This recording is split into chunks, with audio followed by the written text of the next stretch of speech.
Okay, so today we are talking about attachment and the impact of trauma.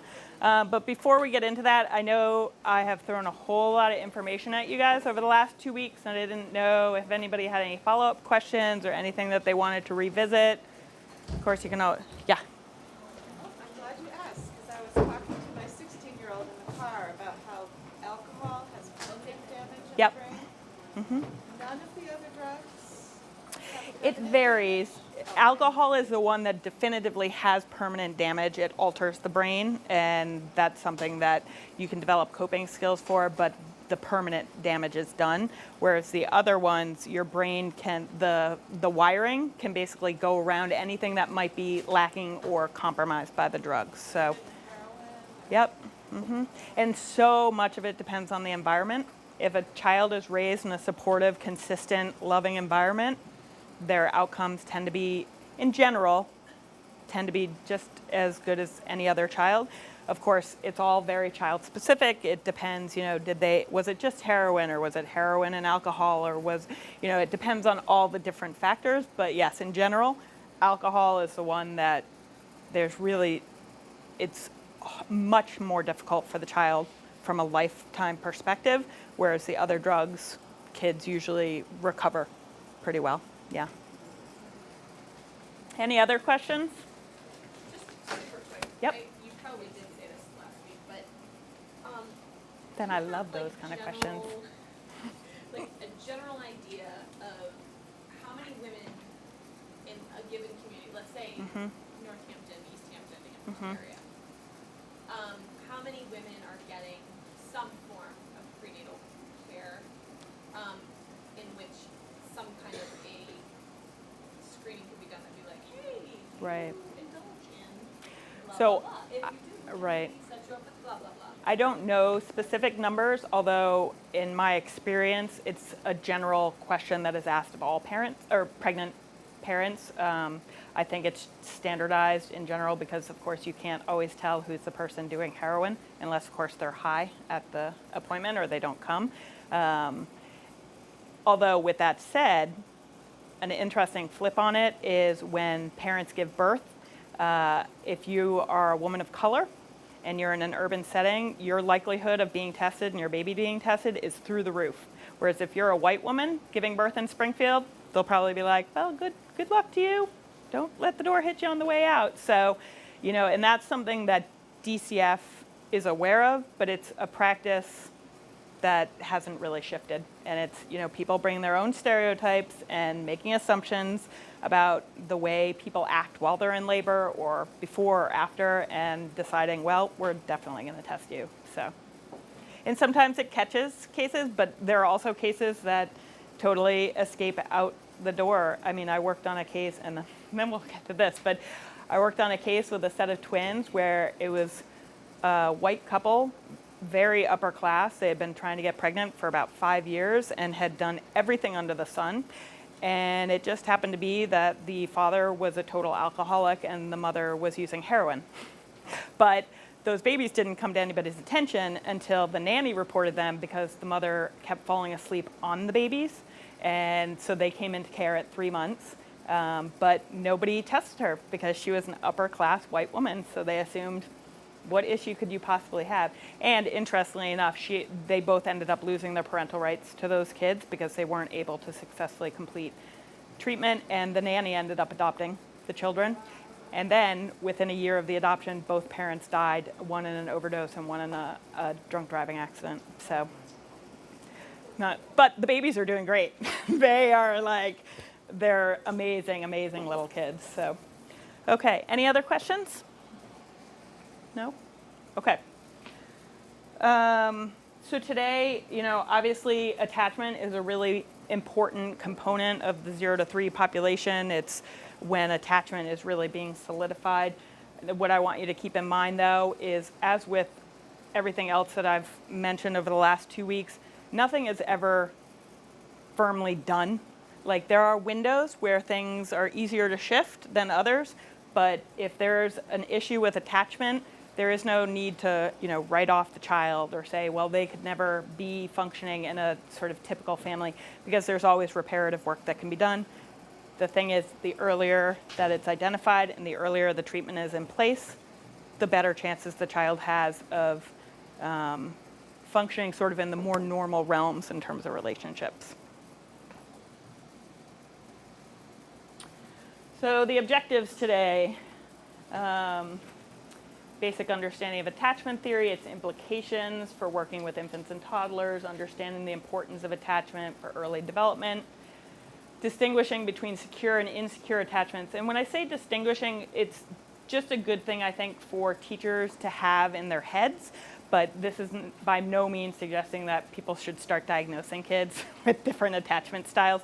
And once it's kind of a little bit of information can go a long way, but it also can be kind of dangerous, because once you start looking at the details of secure or insecure attachment, suddenly you start seeing it in every kid, and you're like, oh, that behavior is because this kid has an insecure attachment, and then you jump. And it's just important to remind teachers when you guys train them that they need to look at the whole picture and not jump to any conclusions. Understanding the importance of protective and risk factors, and caregivers' responsiveness for the development of resiliency, and that's in terms of trauma, helping kids through the trauma, gaining familiarity with treatment modalities and local clinical resources for young children and families. Because that's also something a lot of teachers have asked me in my consultation is, we've got these kids, we know they've got some issues, but we have no idea where they should be seen or if there's anybody who's competent to be able to work with them to work through these issues. So hopefully, if I keep moving at a pretty good pace, we should get to that. So attachment, deep and enduring emotional bond that connects one person to another across time and space. Does anybody sort of want to maybe talk about an example where they see attachment in a classroom, like give it some personality? Because for me, attachment is such an ambiguous term. It's kind of like, oh, well, we're all attached. We've been hanging out together for the last 2 weeks, so we've got an attachment going on. But how do people see it in the classrooms? They might ask for somebody who isn't there. Mm-hmm. Yep. Yep. When the child is hurt, we go to Yep. Exactly. That's the big one. Attachment, which we will get to in a second, is triggered by stress, fear, and you most often will see it either in the absence of a caregiver that they may be particularly close to because it's sending them into a slight panic, where's my person, or when they're injured. And when you have to be concerned about it is if a kid gets injured and they just pop up and they're like, don't need anybody, and just keep going. But we will also get to that. that age group, though, is it also, like, for instance, there's a child in the infant toddler room, and he doesn't know me, Mm-hmm. but he, Loves like, you. I look like his mother or something, and he instantly is just like, Mom? Mm-hmm. No? Yeah. But Yeah. he doesn't know me, but he does approach me whenever Yeah. I go in there. So I think it's also an association. Well, so that individual. that could be it. We'll also get to when kids come up to adults they don't know in an inappropriate way. Like kids coming up to me that I've never met before, they put the lock on my leg or like try to climb up me because they want me to hold them. With that, you're right. I mean, it could be that you, right, but having a familiarity with you, and that could be just your energy that you give off too. Like kids are very sensitive. Anybody who works with kids know if you give off a good, relaxed, loving energy, kids are more likely to come to you anyways. Versus like the really tense, angry, upset person, kids will give you a very nice wide berth in that case.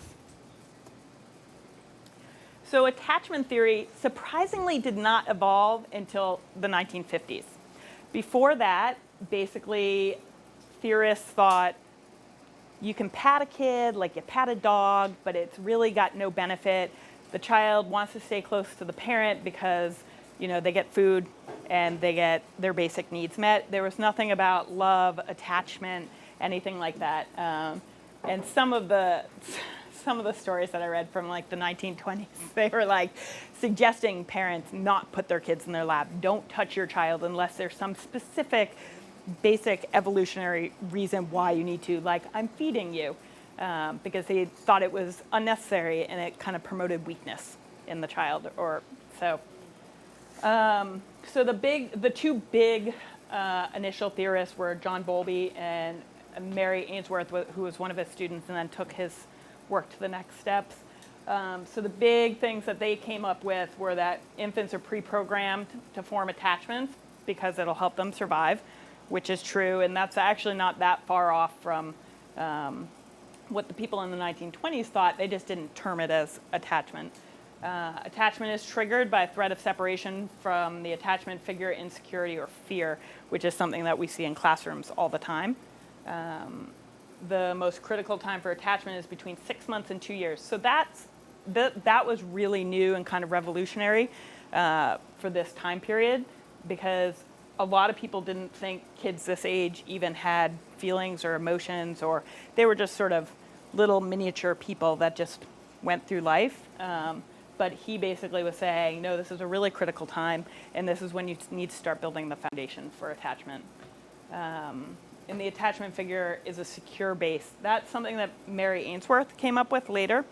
She basically said that the attachment figure, sometimes the parent, sometimes somebody else, is that secure base. If you don't have a secure base, the child's going to be less likely to explore their environment, which is a domino effect, because if you're not exploring your environment, you're not growing your brain, and it just keeps going from there.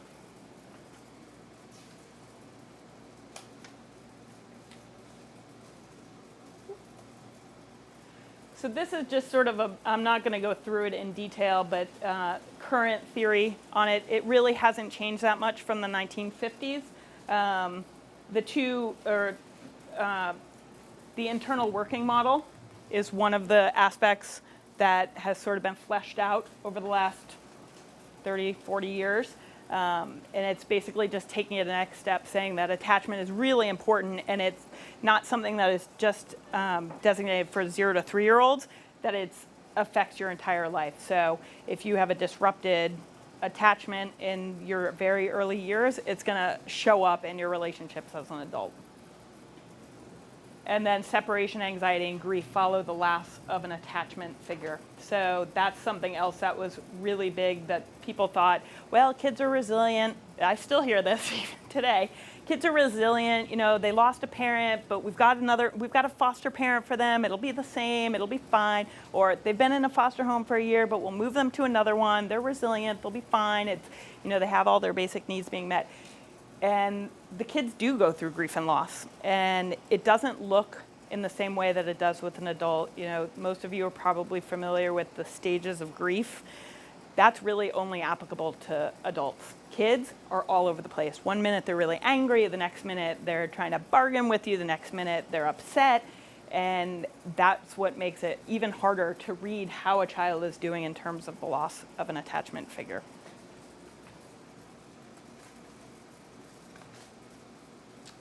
So the common misperceptions or misunderstandings about attachment, and I promise at one point I'm not going to keep talking the whole time. We've got lots of activities. It's just in the beginning. I'm just trying to lay the foundation work for you guys. So there's only one period in which attachments are formed and or damaged. And early childhood is critical, but it's not the only point. It's kind of like what we talked about the last time. There are these windows where things are easier because that's, developmentally where the child is, so you can make shifts easier, but it never fully closes. But of course, the longer that you wait to address whatever the attachment issues are, the harder it is to shift those. So for example, the Romanian orphans that we had talked about the last time, if a kid is in there for 6 months or a year, and then get adopted into a home, they're going to have much better outcomes than a child who had been in an institution for, say, 5 or 6 years and experienced the neglect that the Romanian orphans and a lot of orphanages facilitate. A secure attachment provides inoculation. So this is basically talking about in trauma situations, as long as you got a secure attachment, the kid's going to be fine. Not always. They serve as a buffer, as with anything, but there's never any total inoculation against trauma. It impacts every child, and it's a matter of how you help the child through it, but they're not going to be like, wow, I just got into this horrible car accident, but I've got my secure attachment right here, so I'm totally fine, and don't worry about it. They still have to go through the process. It's just supporting the child through the process to get out to the other side. We can predict child's development based on their early attachments? Nope, not at all, because everything is influenced by so many different elements: environment, caregivers, consistency, risk and protective factors. And each child is very individual. You see it all the time where you get siblings where one child, they're exposed to the same things, and one child seems to be able to come through it okay, and the other one is derailed significantly. Children do not become attached to maltreating parents or can easily detach from them. This is something also that I hear a lot of the time. You know, the parent used the belt on their kid, so clearly the kid must hate their parent, and that's not true. Kids attach to abusive parents all the time, and separating them will be a loss, which is even harder with DCF cases when you're removing kids. You know, you go in with this assumption, well, the kids want to be removed anyways, don't they? And they don't. It's their normal. It's that person has been there for better or for worse, and no matter how incompletely, they have been there from the beginning, and there is an attachment. Whether it's a healthy attachment is something totally different. And that's where, you know, sometimes you'll see role reversal with kids during visits with birth parents. And that's an indication of an unhealthy attachment, but it's still an attachment. Although, and also just sort of as a side note to this, there are some children with no attachment, but it's pretty rare. Usually it's on a spectrum of a level of attachment and for healthiness. But, you know, kids that are raised in institutions or orphanages where they don't have a consistent caregiver available to them to attach to, those are the kids that would ultimately not form attachments, never learn that skill, which is going to affect them for the rest of their lives. Yep.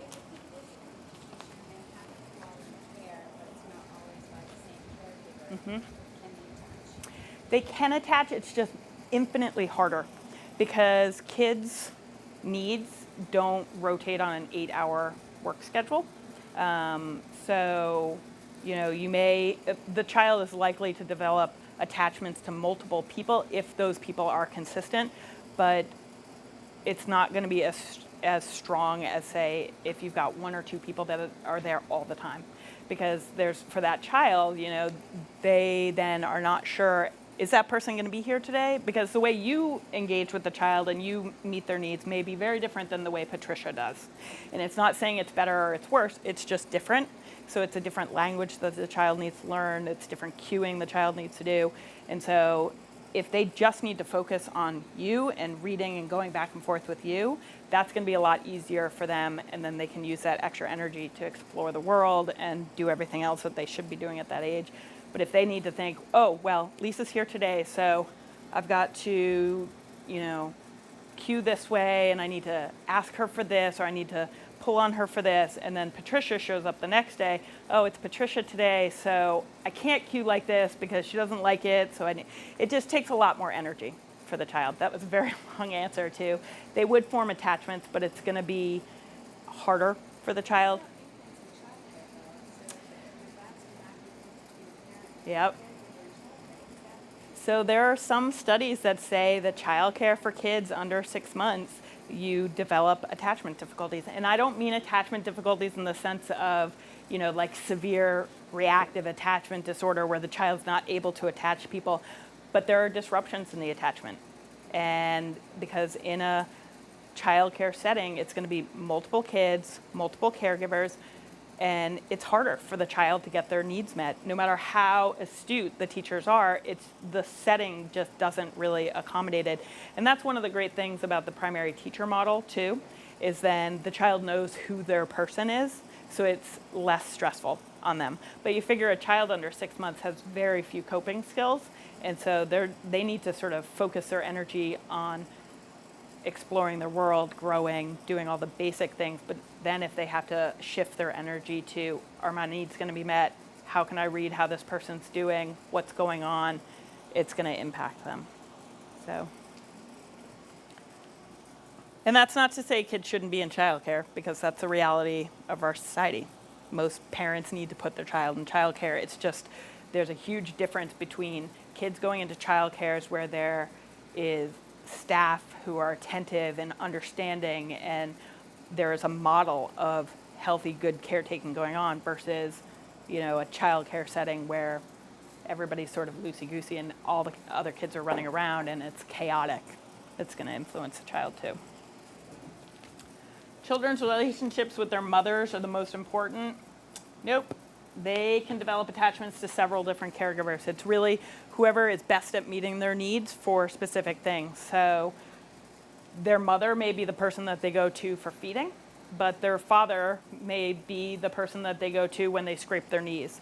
Or it's just whatever parent is going to be able to fill that need for them. And it's also hierarchical.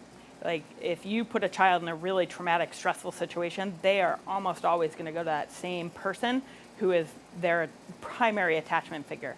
But a child can also get supported by other people. It's just the primary person is usually the one that would help them through it the best. Children don't have early memories or memories from their early years, and so there's not a lasting impact. And all of you know this because you work with the little ones. They may not definitively say, yeah, I remember when my mom and dad beat each other up when I was 6 months old, but it's internalized. They feel it, the anxiety kicks in, the cortisol levels that we talked about last week go up, and it impacts their internal working model. So it's going to impact their relationship model for the rest of their lives.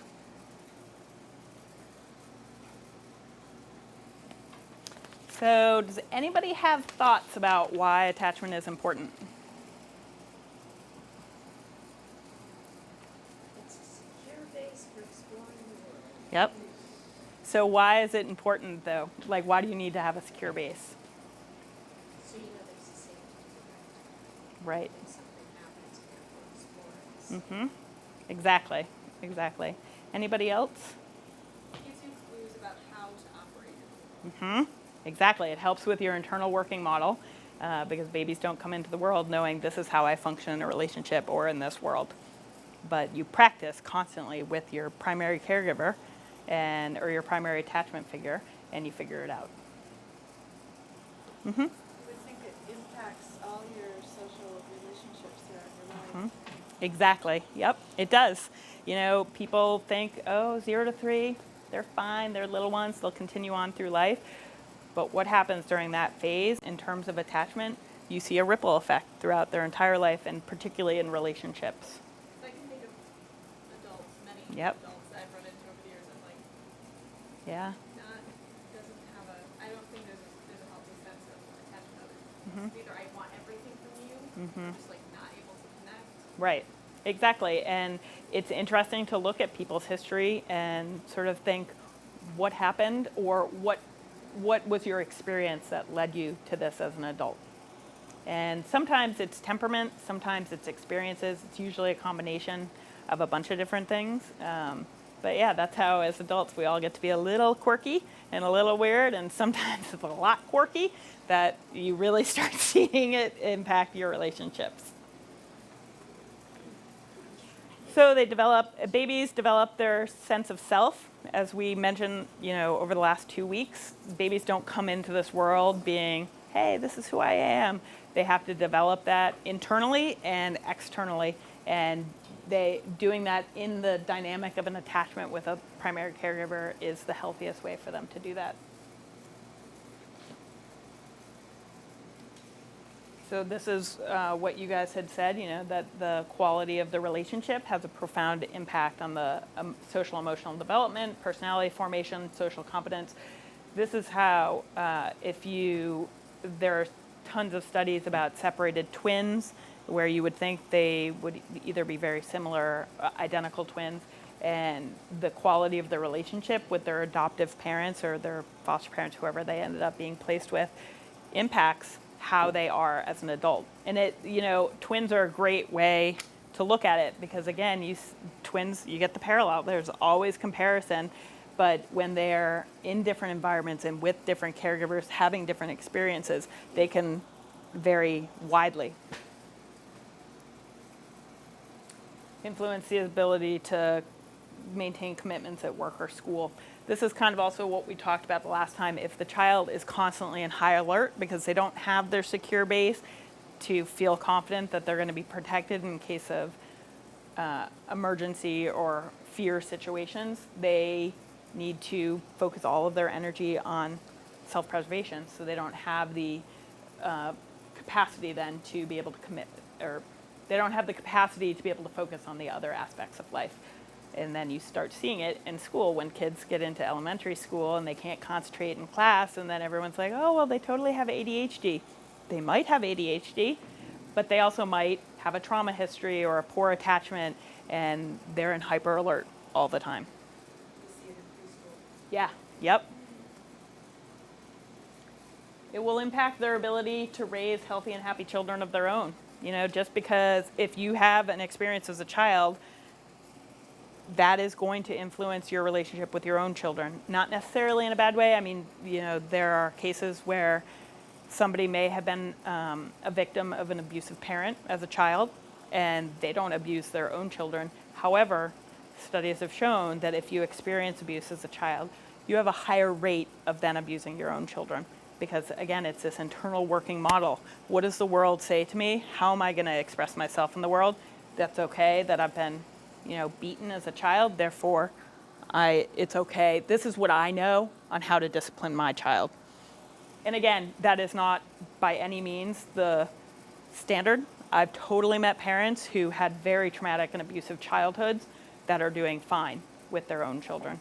But it's going to have an impact on their relationship with the child. It may not show up as abuse, but there is going to be some relationship shifting that would need to be probably looked at.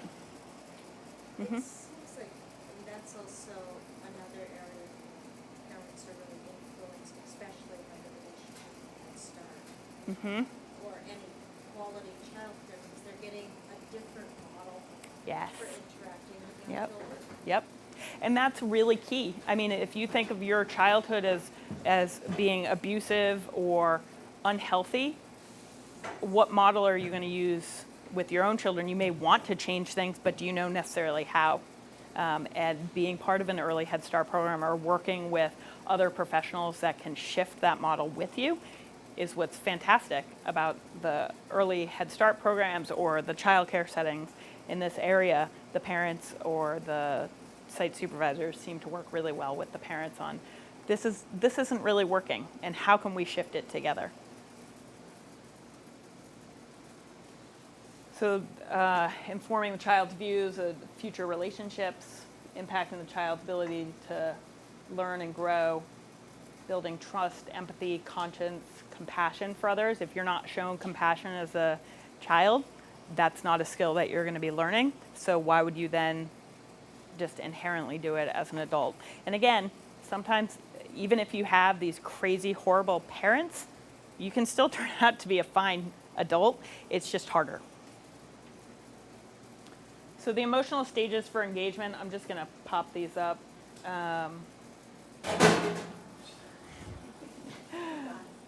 Different ages have kids engaging with caregivers at different levels. So anybody that hangs out with under 3-month-olds know that they will pretty much go to anybody because they are still, there are not enough out there in the world to be able to distinguish, oh, you're my primary person, you're not. But that comes separation anxiety, and then kids start pushing back against the separation and try to actively pursue the parent, and stranger anxiety. And the thing about these dates too, it's a huge range because it's so specific to the child, their temperament, their environment, their relationship with their primary caregiver. I mean, I've seen kids go through separation anxiety as early as like 4 or 5 months, and I've seen kids as old as 2 go through separation anxiety. So it really just depends, and that's important to keep in mind too. This is just for general knowledge on how kids can engage. So the strange situation study, so we're going to watch a couple videos today too.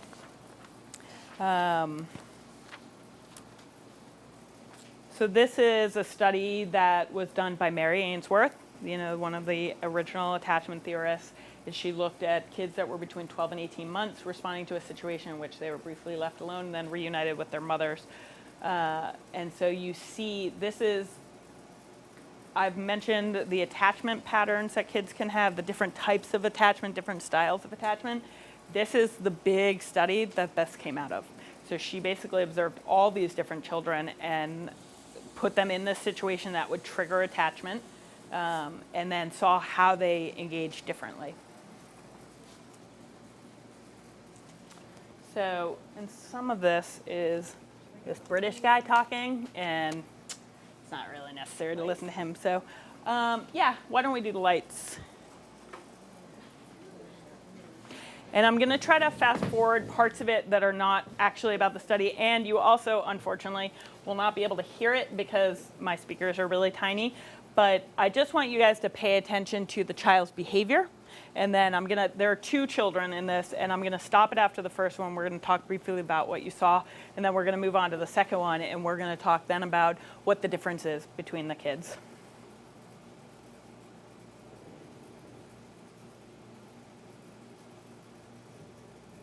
I don't know why they're filming in a mall. So that's Mary Ainsworth. Can you guys see around me? And so that's the mother and the child. And that's just an assistant for Mary Ainsworth. So the baby is feeling comfortable enough, even though she's not ever been in this room before, to explore and to play with the toys that are being provided because the mom is right there. And now I'm going to stop speaking and let you guys just watch.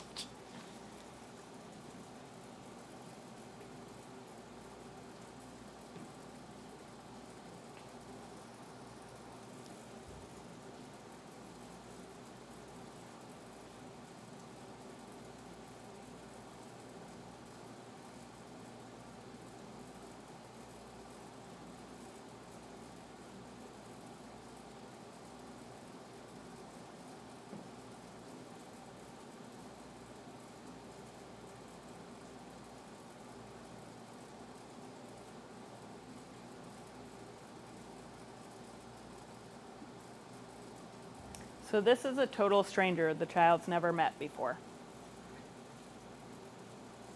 So look, they even tell you.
also. Okay, so what do people notice? Like, what are your impressions of the situation with that baby? Would you, like, if you saw her in one of your classrooms, would any flags be going off, or would you think she's sort of typical, or what are your thoughts on that? Mm-hmm. Mm-hmm. Yep, exactly. She is behaving she has a secure attachment to her mother, and the way she engages with her mother is appropriate. You know, she's using her as a safe base, she's exploring the world. Then comes in a stressor, the stranger, and she returns to that safe base. She doesn't really have much interest in engaging with the stressor. And then when the mother leaves, that amps it up even more, and she starts to go through the grieving process of losing her mother for that brief period. And then the mother comes back, and there's this happy reunion. The child's able to recover. But you'll notice, or maybe you didn't notice it, but in the second reunion, the child is less eager to go back to the mom. Because what she's learning is, my mom's left once, she's left twice. I don't know how I'm feeling about this relationship anymore, and so they're shutting down. And again, no kids were harmed in this. They were totally fine, and this is also a reality of life.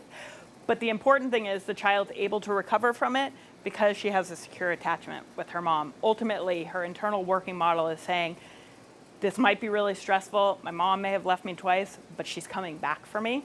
But if you do that repeatedly, then the child starts to learn, maybe they're not coming back for me, and maybe I am going to be left with a stranger.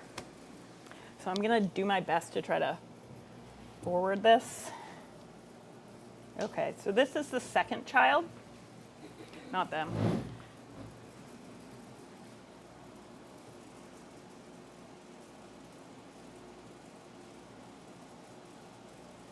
So they don't really show it, but this child's not really playing with the toys.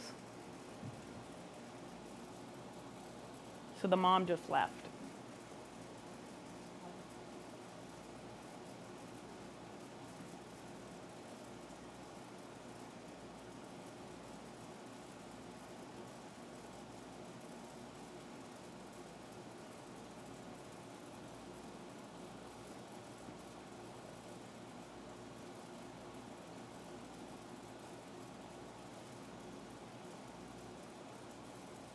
And these people are just talking about what they're seeing.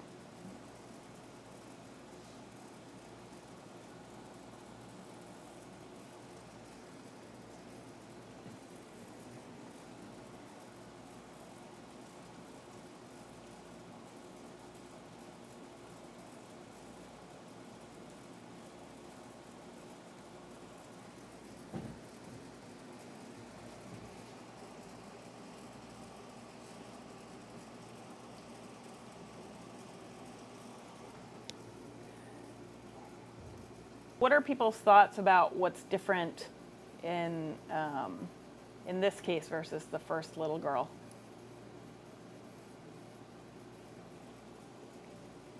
Nothing? You didn't have a big reaction when mom left the room. Yep. And so would you say that's sort of typical, or what would that sort of be telling you as people who are involved with 0 to 3-year-olds all the time? Keep an eye and see what's going on. Mm-hmm.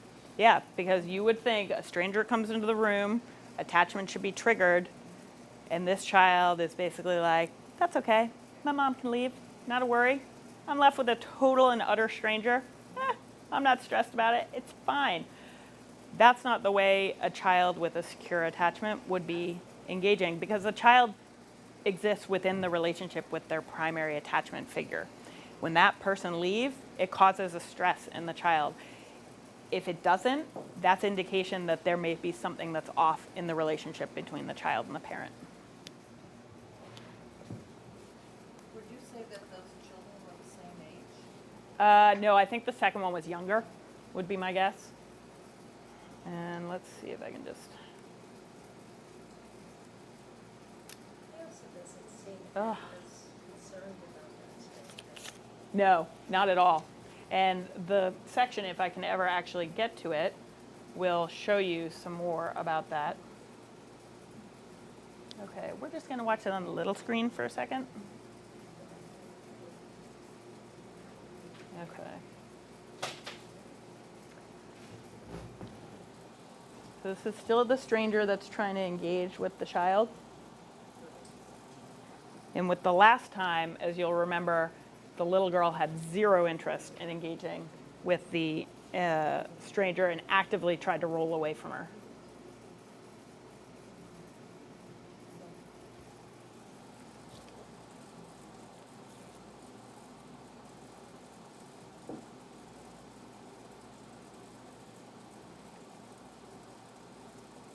So the child hasn't been crying at all, hasn't really been upset, and is now seeking comfort from the stranger.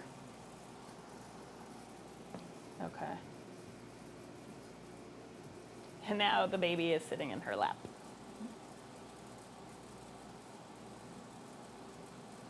So this whole time, the mom has not come in.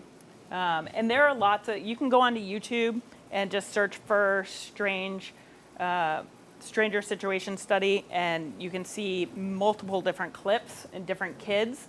But what I wanted you guys to sort of take away from it, and this is why I showed you this clip, is sort of looking at the secure child that everyone's like, oh yeah, that seems right. And then your flags kind of go off with the second child. And it doesn't necessarily mean, with teachers that they need to say, oh, well, this kid's definitely got an insecure attachment. It's just something is a little off here and we need to pay attention to it. Like Mandy said, there's a flag. I need to pay attention to this because that's not typical behavior that you would see from a child who's developing social emotional skills to help them coordinate the world or to travel around the world and in relationships.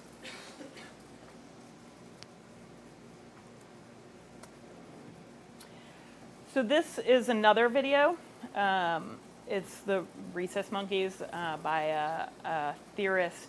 Yeah, and this might be kind of upsetting to people. I should have mentioned this at the beginning. These videos can be upsetting. Like when I was watching them last night, sort of doing my final prep for this, it's like, I can't even watch this anymore. And it's basically about infant monkeys. It was a really controversial study because it involves baby monkeys.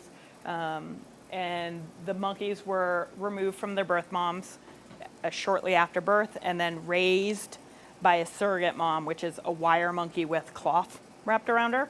And this theorist, Harlow, basically looks and says, do you prefer the terry cloth covered mom or do you prefer the wire mesh mom who's got the bottle? And we'll watch the video and then I will tell you what happened. Okay.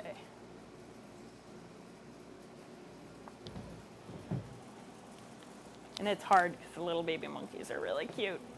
We'll just fast forward a little bit of this. Oh no, I can't fast forward it. Sorry.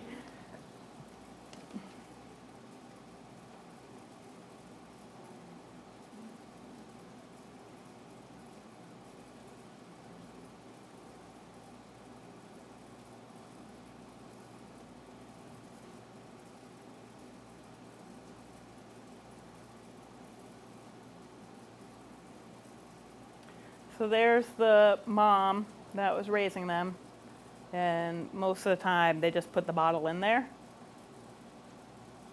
So this is not actually the experiment per se, but that's the baby's mom.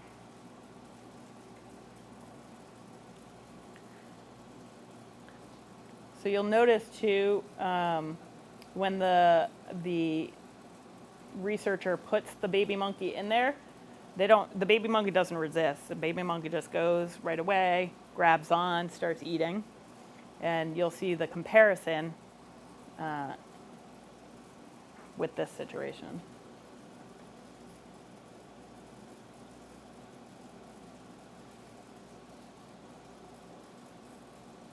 So there's the wire monkey with the sustenance. Oh.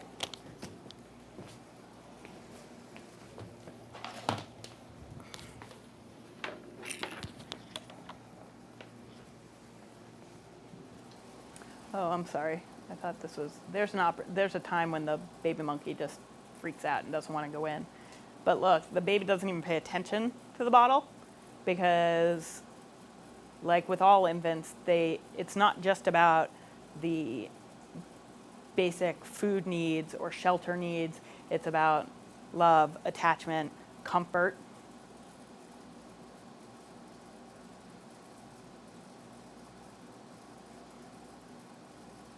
And they do this for an extended time, and basically what they found was the baby monkeys really only go to the bottle as minimally as possible.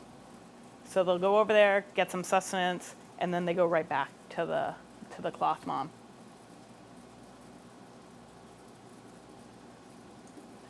I'm trying to engage. Hello, are you in there? Pay attention to me. You know, it's like what we talked about the last time, the serve and return, looking for that engagement. Because, and Harlow, who's the researcher for this, termed this actually experimenting around love. What does love mean? And his conclusions were that love is not just about getting your basic needs met, it's about comfort and feeling close and attached. So secure or insecure? Yeah. So the first little girl that we saw in the stranger situation was securely attached. That's what you want to see in kids, particularly this age group. If you don't see it, that's sort of a flag that needs to go off that maybe this child needs to be involved in some kind of treatment with the parent to shift a dynamic in that relationship. Although, with that said, you also have to look at all aspects of the case. You can't just jump to the conclusion that, oh, well, this child's insecurely attached, they need to be in therapy. So this just gives you a basic idea. There are the two types of attachment, and it then breaks out into more categories that we're going to get to in a second. But the reasons that being securely attached are important is it ultimately is going to influence how the child sees themselves and how the child sees themselves in relationships. Whereas a child who's insecurely attached, it's going to impact their sense of self and their ability to relate to others. Mm-hmm. As long as one parent provides that secure attachment, Yep. it's okay. Yep.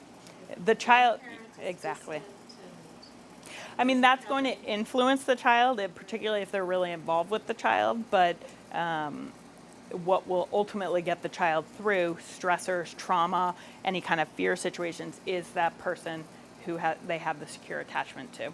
So ultimately, that's really, obviously you would love to see a child securely attached to multiple people, but at least one person is important.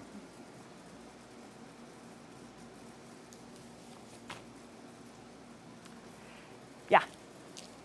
Wondering, could it be at that young age with the second child that they do have a secure attachment with the parents, but they've had a lot of experience with a variety of caregivers, grandparents, Mm-hmm. people kind of coming and going. So in fact, they are secure in their sense of self and whatnot, or are they just too young to be with that? Say the beginning of it again. I couldn't hear you over the Sorry. air conditioning. Could it be that that second child Mm-hmm. does have a secure attachment with a mother or father, Mm-hmm. but has had a lot of different experiences with a variety of caregivers, and so is Yeah. comfortable and confident? I mean, do they acquire that self-confidence that early, or? That is a component of it, and that's something you should always look at rather than just jumping to the conclusion this child has an insecure attachment. However, the key component in that situation is the child should have been stressed by being left alone with a stranger. That is not a typical situation. Being left with a grandparent or aunts and uncles. If there's a transition with the Yes. there, Mhm. that, And the other thing is, too, the child didn't express any kind of protest when the parent left. So if you're being put into a stressful situation, even as adults, you go into a stressful situation and most people are trying to get out as soon as possible. And that kid was just like, that's fine. I'll just stay here. Scary situation. Not worried about it. It's totally fine. And for that age child, that's not what you want to be seeing. So is bonding attachment? This is something that's often used interchangeably. Bonding is not attachment. Bonding is parent to child, and attachment is child to parent. So that's just a small thing to keep in mind. So So now we're going to get into the 4 different attachment patterns, and I'm going to try to move through this because, as always, I'm running behind. So surprisingly, only 65% of the general population has a secure attachment, and that's for adults. So that means everybody in this room, not all of us have secure attachments, and that's when you start seeing relationship difficulties appear. And it doesn't necessarily mean that as a child you didn't have a secure attachment, but it means that your internal working model was somehow influenced in a way that makes your relationships with adults or other people more difficult. Like we saw with that first child today, the kid was exploring freely when the caregiver is present, will sometimes engage with strangers. Some of that is age, temperament, situation, but visibly upset when the caregiver leaves and is happy when they return. Because that is showing that that child has an attachment, that person is their safe base, they leave, it's a more stressor, and then they come back, and you can do the repair on that. So the child's worldview at that point is trusting that his needs will be met. So he doesn't need to worry about, do I have the energy to explore my environment? Because I do have the energy, because I know that my primary caregiver is going to make sure I'm clean, warm, fed, given hugs, affection. An attachment figure is quick to respond, sensitive, and consistent. So anxious avoidant attachment, there's 1 secure attachment and 3 insecure attachments. Avoidant, that's the key word, is there's a disruption in the relationship, and the child's attachment to the parent is not secure. So when the parent leaves and then returns, the child will often ignore them, turn away from them. Like we saw, even though that first child had a secure relationship with the parent, still turning away is the disengagement. And the strangers are not treated differently. So with the second child, I would say that it may be avoidant, or it might be the next one also, which we'll get to in a second. So 20% of the general population has this type of attachment. And ultimately, the child's believing their needs are not going to be met because the parent is distant, disengaging, little engagement. So the child doesn't trust that that person is going to meet all their basic needs. And then you've got the anxious resistant attachment, or it's also called the ambivalent attachment. This is where, sometimes you've got a responsive caregiver, sometimes you don't, so you're not really sure, should I trust them, should I not trust them? Hence the ambivalent relationship. And this is the most interesting thing. So highly upset upon separation, but ambivalent upon the return of the caregiver. So oftentimes you see the highly upset child and you're like, oh, well, that kid's got a secure attachment. They're upset, their parent's leaving. And it's about the reunion. The parent comes back in, and instead of being relieved that the parent is there, they're not so sure because they've experienced this before. You left me before. Am I really sure you're going to ever come back?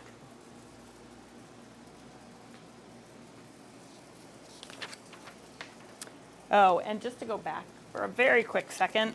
So as an adult, you often, the person would be dismissive, greater sense of autonomy, tend to cut themselves off emotionally from their parent in the avoidant, or partner, sorry, in the avoidant attachment.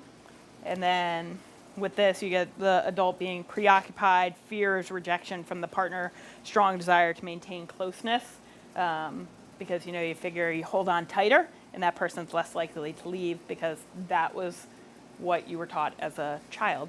I can't trust that this person's consistently going to be here, so what I learn as a coping skill is hold on as tight as possible, and then you end up choking out the relationship. Ooh. And then we've got disorganized attachment. So Mary Ainsworth only actually did the first 3 types of attachment, and then we've got the disorganized type. This you would see a lot in kids that are involved in foster care. Basically, they have no idea how their needs are going to be met. They've never known how their needs are going to be met, and that's the way they engage in relationships. Can I trust you? No, I can't. Maybe I can. I'm not really sure. Their play is really disorganized also. There's no consistency, no rhythm, no routine to it. this is the group that I am always most concerned about, because if you think of them as like, their attachment style is the most scrambled out of all of them. So it takes a lot longer and more effort to tease it out and straighten it out.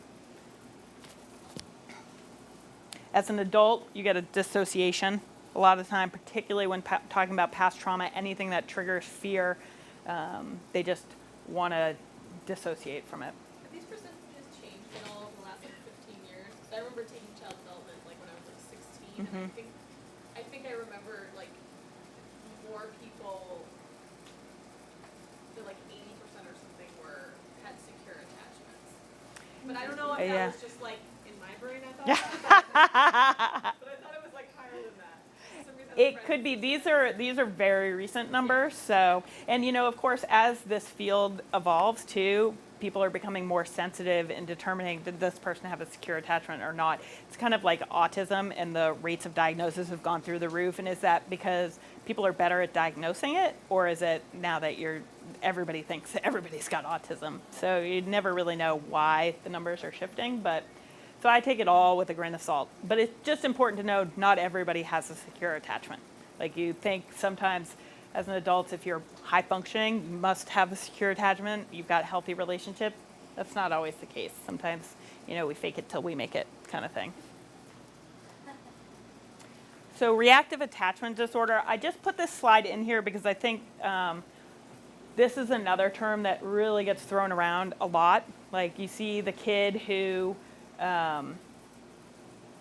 you know, is unresponsive when the parent drops them off for the first day of childcare, and therefore you're like, woo, there are some concerns there. Maybe this kid's got reactive attachment disorder. Outside of the foster care population, this is a pretty rare diagnosis. If you think of attachment as a spectrum with secure over here, this is all the way on the other side. And again, it's something that you can have improvement, but it's really disturbing the relationships that the child will have with other people. So it's markedly disturbed in developmentally inappropriate ways of interacting with others. You often see developmental delays. Whether the developmental delays is due to the reactive attachment disorder or environmental situations, it's not really clear. But if you think of a child who doesn't have a positive relationship with people, they can't trust that their needs are going to be met, it's likely then to think, oh, well, developmental delays are not far off because the child's been focusing all their brain energy on surviving, so how are they supposed to learn? The other thing is there's no interaction. Yes. So, Yep. we all know that this one might interact with others. Right. If you have a parent that is not back from there, then who's interacting with this child? Exactly. He's probably spending a lot of time on his own, on the bed, or on the crib, or Mm-hmm. playpen, or whatever Yep. they have. So therefore, they are going to. Exactly, because nobody's stimulating them. So you see reactive attachment disorder also in a lot of kids that were raised in institutions, orphanages, the Romanian infants or kids, orphans that I talked about and keep talking about. A lot of them would have reactive attachment disorders. The recent, like 3 years ago, the case where the woman, I think in like Tennessee or something, had adopted a child from Russia and then put him back on a plane and sent him back. Does everybody remember that? He would most likely have reactive attachment disorder. And that parent's response was put a little name tag on him and send him back. But a lot of kids in Russia are raised in orphanages. I've worked with a couple of kids who have been adopted subsequently by families here in the United States, and the behaviors are very difficult to deal with because they were all about trying to survive when they were there. So you've got learning disabilities, you've got stealing behavior, lying behavior, because that's what helped them survive when they were over there. But then it doesn't really fit in relationships here. It's really disruptive. So just quickly, there's inhibited, disinhibited, and this is what we were talking about before. And was it Annie or Ann? Ann. You get a child who you've never met before, who comes straight up on you and just wants to be cuddled and hugged. If the child has a diagnosis for reactive attachment disorder, that is the disinhibited type, where they just are like, you want to be my friend? Everybody be my friend. That's great. The whole world is my friend, and I will get my needs met by anybody. Whereas the inhibited type are, nobody will ever meet my needs, therefore I'm not even going to try. And they just shut down and they're non-responsive. They just have stopped asking, basically. But again, this is really extreme, and that's what I want to drive home with you guys, and you should drive home with teachers too. The likelihood that they will see a child with reactive attachment disorder is very small, but they also work with a lot of kids that are involved in foster care. And I worked on a case where there was a sibling set where the boy was a newborn when he came into foster care, and the girl was 11 months old. And instead of being permanently planned when their parents dropped off the face of the earth, they bounced from home to home to home to home to home. And then when I became involved with them, they were 6 and 7, and they had finally been placed in an adoptive home. And they had reactive attachment disorder in ways that were insane. Like, the foster parent actually ended up keeping them but not adopting them because she couldn't do it without the support of all the systems that she was involved in. And what really broke my heart about it was these were kids that came in as blank slates, pretty much, as a newborn and an 11-month-old. And the system was what caused the reactive attachment disorder. And these kids will now have this for the rest of their lives. And it got way better once they had some permanency with this caregiver. But it also made it hard for this caregiver because trying to attach to a child who is constantly throwing crazy wild tantrums or stealing or hurting the animals in your home, that's really hard then to love a child sometimes.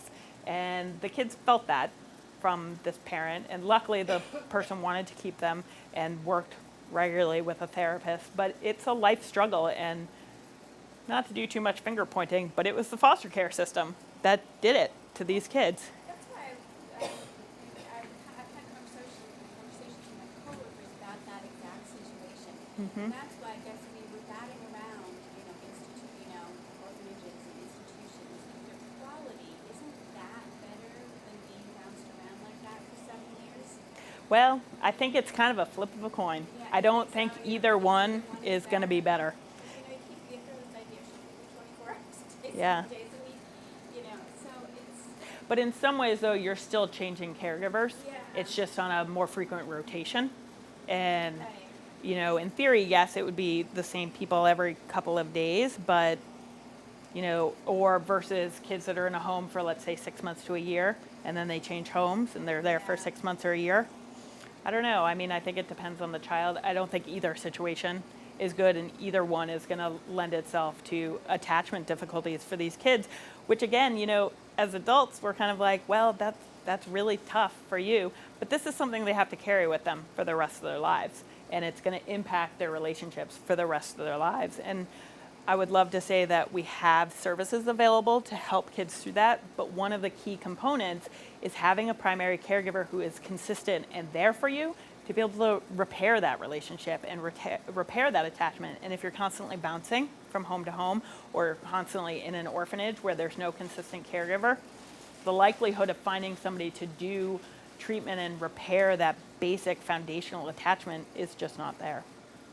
Does somebody else have a question? Yeah. So she talked about, maybe some sort of a, like a foster, instead of foster home, some sort of like a boarding or whatever hospital. When I was growing up, we have a lot of Tibetan refugees. And, Yeah. all these children right now still have very solid foundation. It was because parents were all, parents died and they left their parents and they cross-analyzed and came. But we have a very strong community. So, Yes. what happened is that, there are research done on this. And what happened is the European community helped a lot. So we built this little, it's a big school, but there were like these little homes, and they have 2 parents and they're foster parents. And those 2 parents are solid caregivers. Yep. These kids were born from very young, like, 6 months or whatever, they came, and then they were up to 18 years old. And these kids thrived without any Yeah. parents, thrived without any siblings, thrived, and so they've been very securely watched, and so they have. Well, and that's the key. You know, parent, we throw around the term parent, like biological parent is the end all and be all, and it's not. It could be foster parents, it could be grandparents, it could be a bunch of different people. And the guy who actually had this is from Austria, and a colleague of mine, and he has all of these little villages around the world. Yeah. And one of them was actually experimenting in the Tibetan community. And they, when we were growing up, there were kids who had no parents, kids who had came to Himalayas, kids who had all sorts of experiences. Yeah. But I mean, but there was not much disruption because they were people who were really watching them. Were the foster parents Tibetan also? Yeah.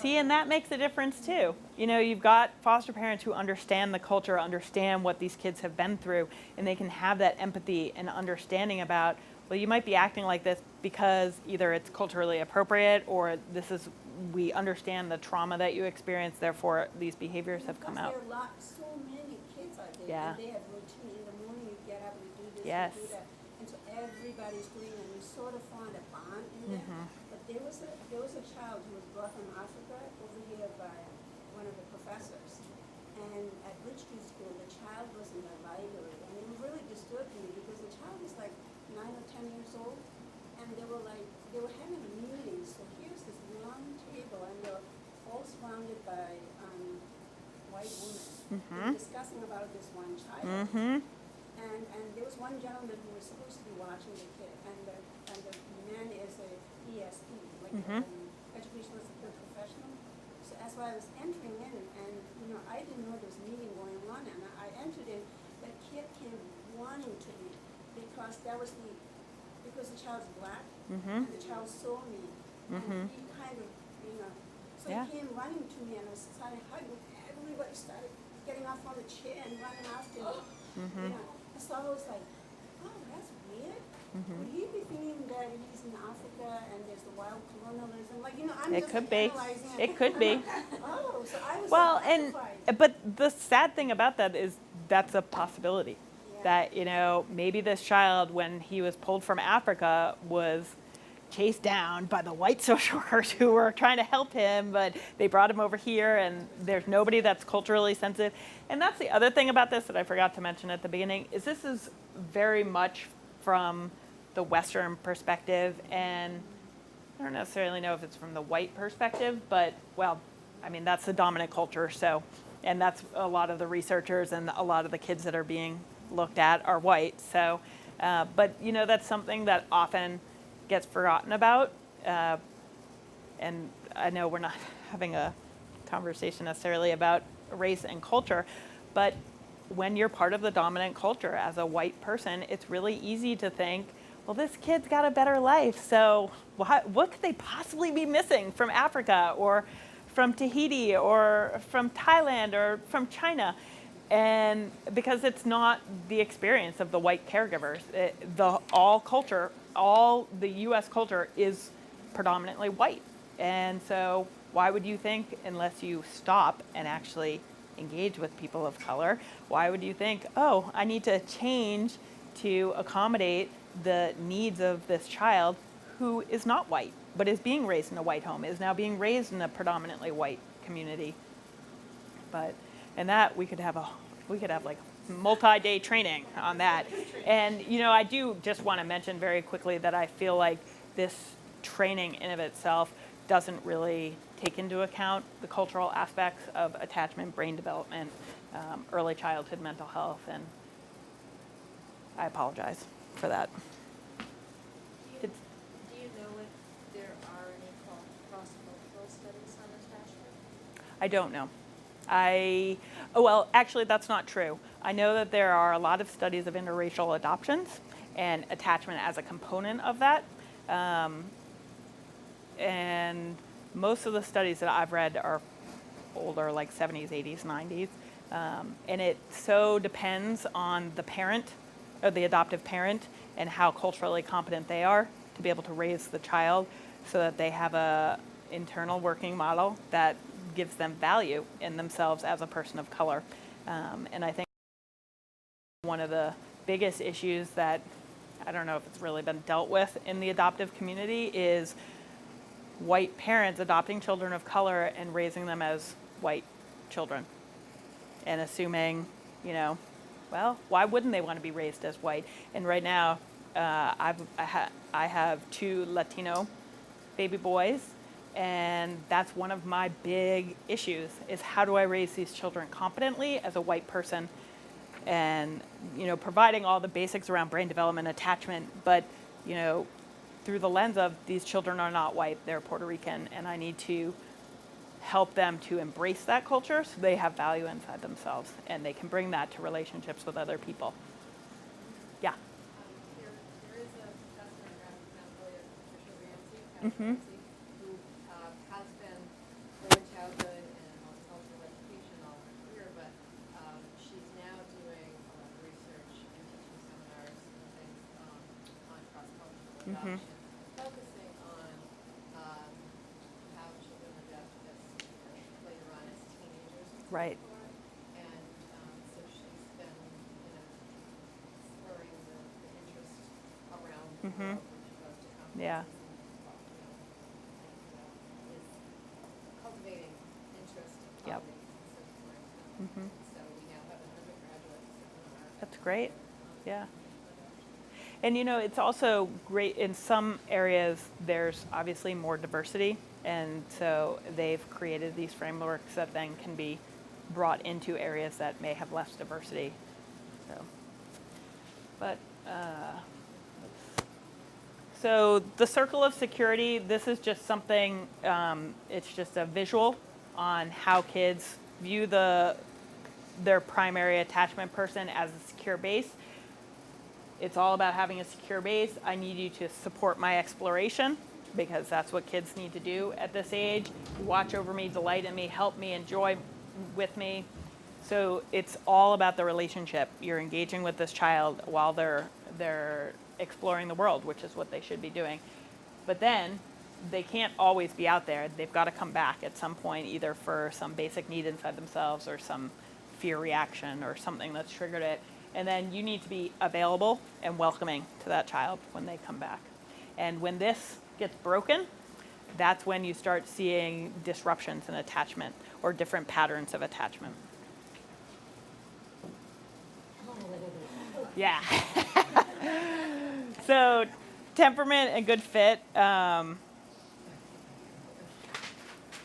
I saw this picture and I was like, oh God. The temperament of an infant can affect the attachment. I mean, it kind of makes sense, you know, not all personalities match together, and it's about whether it's got a goodness of fit or not. And unfortunately, in foster care, again, they don't look at that, or they very rarely look at that. It's more about what's the placement that's available rather than is this a good temperamental fit. And you also sometimes see it in child cares, less so, I think, with the primary teacher model. But you know, there are some teachers that are going to be triggered by some kids, and they probably shouldn't be that primary point person for that child. And it's sort of being aware of what you're bringing to it and how you're impacting the situation so you can make it better ultimately for the child, because the kid isn't going to adjust their temperament. They are who they are, and so it's really upon the adult to be able to do that. The babies also, they decide who their primary, I mean, Yes. we assign them because we know they're coming. Yep. But eventually, they just choose the ones who Yep. are the ones that go through, and who's with them. Exactly. That's it, you're not the primary. Which is such a great model, though, that you guys are actually listening to the kids and seeing what they need, because not everybody does that. You know, sometimes it's just about numbers, or we need them to fit in this particular way, and that's not going to ever be healthy for a child. So in the interest of time, when you guys do trainings with the teachers, you know, we have a activity to be able to do finding examples of good fits, bad fits, how you support the parents in that. But because, yet again, I'm running behind, I'm going to skip over that. Yeah.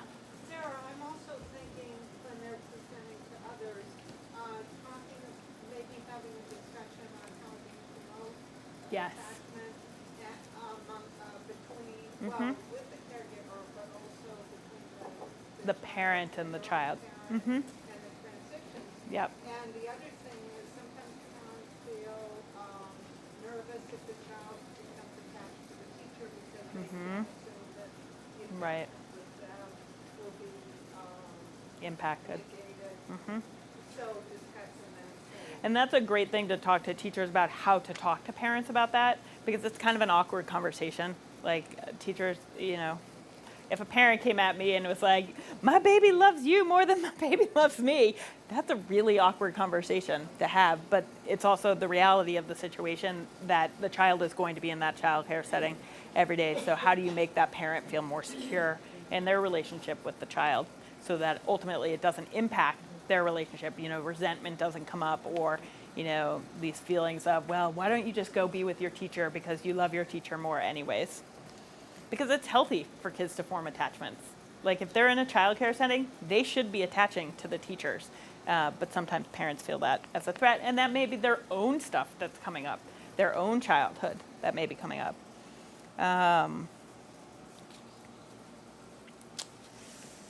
So, yeah, I'm sorry that I'm talking so much and we're not doing as many interactive things, but I want to try to move through things because we've got a whole trauma section I haven't even gotten to yet. So serve and return, we talked about this briefly the last time. It's the back and forth conversation, the flirting dance, whatever you want to call it. It's just as important for the teachers to be doing this with the kids as the parents. And some parents don't know how to do this.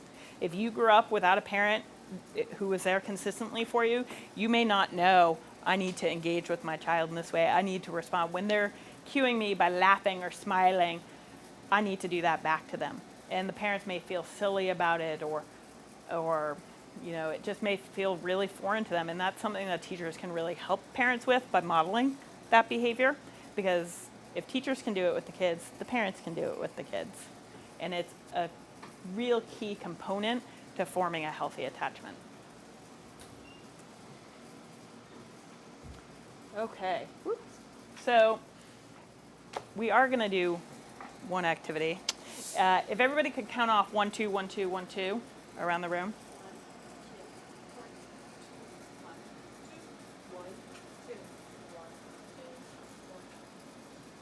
She's going to be a 1.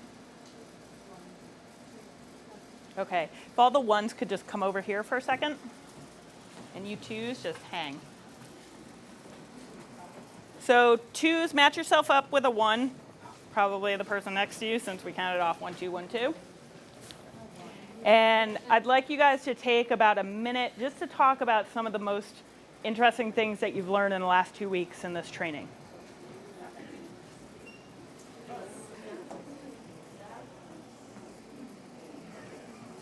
Okay, we're gonna break for a second. So, did anybody, number 2s, did you notice anything that shifted there, or no?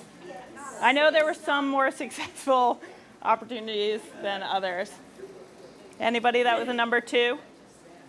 Amy? Well, I noticed that all of a sudden when we were talking, Courtney had that sort of blank expression that stayed. What I did to try Yeah. to make her laugh. And how successful, well, you were pretty, I saw her laughing, but before she started laughing, so you changed your technique on trying to get her to, what were you trying to do in trying to get her to laugh? Well, You were at first, comfortable. I was You were like turning uncomfortable. away. Yeah. I was uncomfortable and I turned away, and then I clued into what was going on, and I thought maybe I would make her laugh by just sort of staring back at her. So you were trying to get her to engage with you And then she went, again. poor Courtney.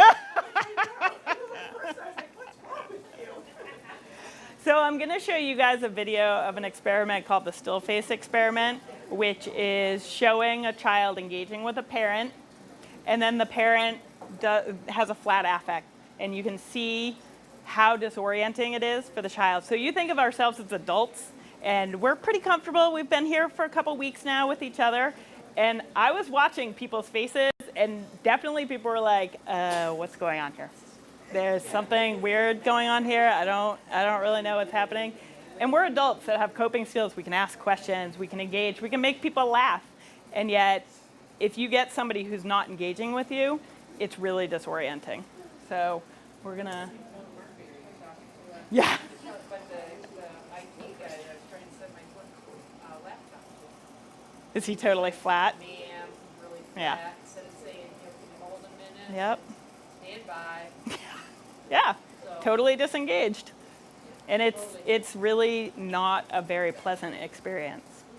but I was talking to Jim. So this was done by Ed Tronick in 1975. So you'll notice all these studies are kind of old, but they're really tried and true, and they've been repeated multiple times, which makes them more valuable. Okay. Oops.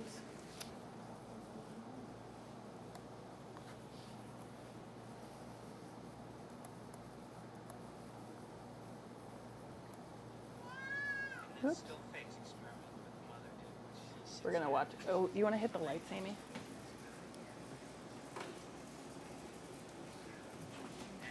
So you've got the parent. Super. We're just gonna turn down the voice because it doesn't. I just want you guys to watch the baby and the mom, but.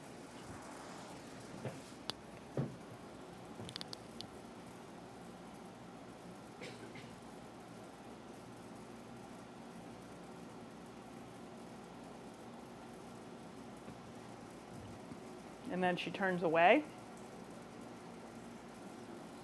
And then she comes back, totally flat-faced.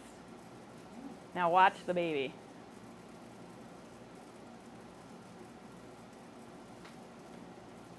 So trying, laughing.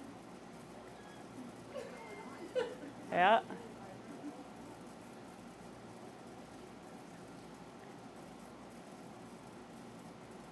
Becoming more dysregulated, upset. Still trying to get the engagement going though. Ooh, that's my dog.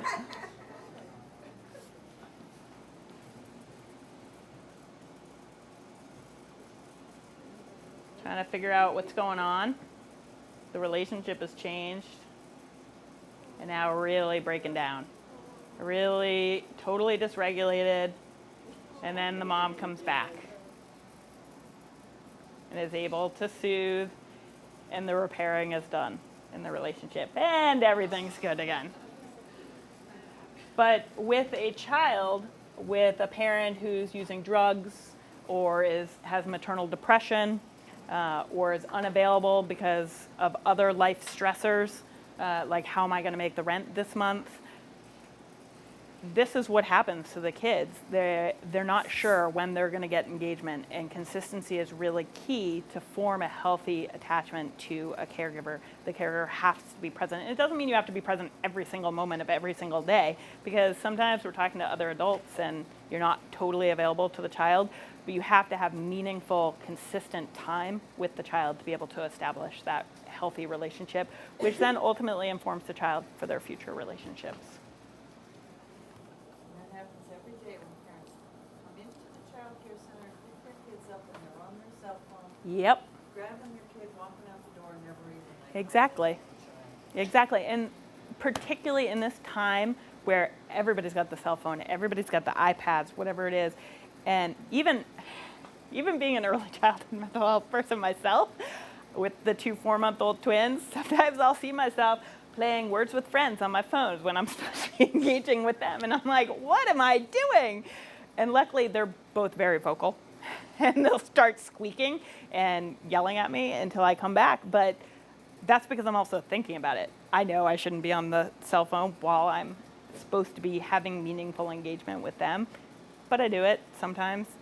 And luckily, our relationship is strong enough that they can cue me in really loud ways and bring me back to the moment. Yeah. I was wondering, when you were talking about the anxiety, if the increasing number of children that are anxious that everyone's seeing, if part of that is the cell phone, the parents aren't quite as present? Or is Yeah. that- I would say that would be my guess. I don't know if people feel that way, like as if you've been in this field for a really long time and cell phones have become more prevalent. Did you feel? Increasingly isolated society. I mean, Yes. like communities aren't as strong. People don't Yep. have much connection with each other. Like it's a lot Exactly. that goes into that. Exactly. So stages of emotional reaction. Anybody have thoughts about what these kids are feeling? This one is what? That's what you see at my house. Yep. So, with little ones, sometimes people are inclined to think they don't really experience grief and loss, particularly for the little itty bitties, like the 3-month-old, the 4-month-old, and they do. Even as newborns, they do. They experience loss, and you may not see it in the overt ways like this, but it's something that people need to be very, very sensitive to.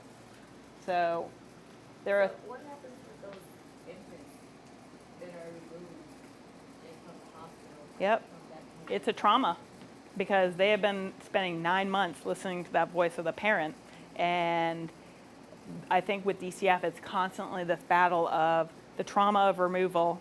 Well, I hope it's the internal battle of the trauma of the removal versus the trauma of leaving the child in that situation, or the risk of leaving the child in that situation. And it's kind of which is the lesser of two evils, and you don't know often till later. And so much of it also depends on what the child is then going into. If they're going to a really responsive, engaging house with a responsive, engaging caregiver, and they also have frequent visits with their birth parent, ideally they'd be seeing their birth parent every day, and that's not what happens with DCF cases. The parents are lucky if they get one visit a week for an hour. But it's who can help this child through the trauma of removal, and how can they show up on the other end. So there are the 3 stages of or responses to separation and loss. You first got protest, where a child's frightened, they're screaming, they're anxiously looking. We saw that with the little girl in the stranger situation study. She made her crawling way to the door and was crying and trying to open the door. But you do it frequently enough or long enough, and suddenly the child just goes into despair. And, they are not hopeful of a reunification. And, even with that first child that we saw in the stranger situation, the second time the mom came in, she was less engaging, less excited that the mom was coming back, because there is some grief and loss around that. Even for a brief period of time, it's still a loss. And then you finally get to the point of detachment where the child just doesn't even care. Like, they have learned the lesson that my parent's gone, don't know if we're going to really see them again, so who cares? I'm just going to sit here because my needs aren't going to be met by this person anyways, and so I've totally detached from you.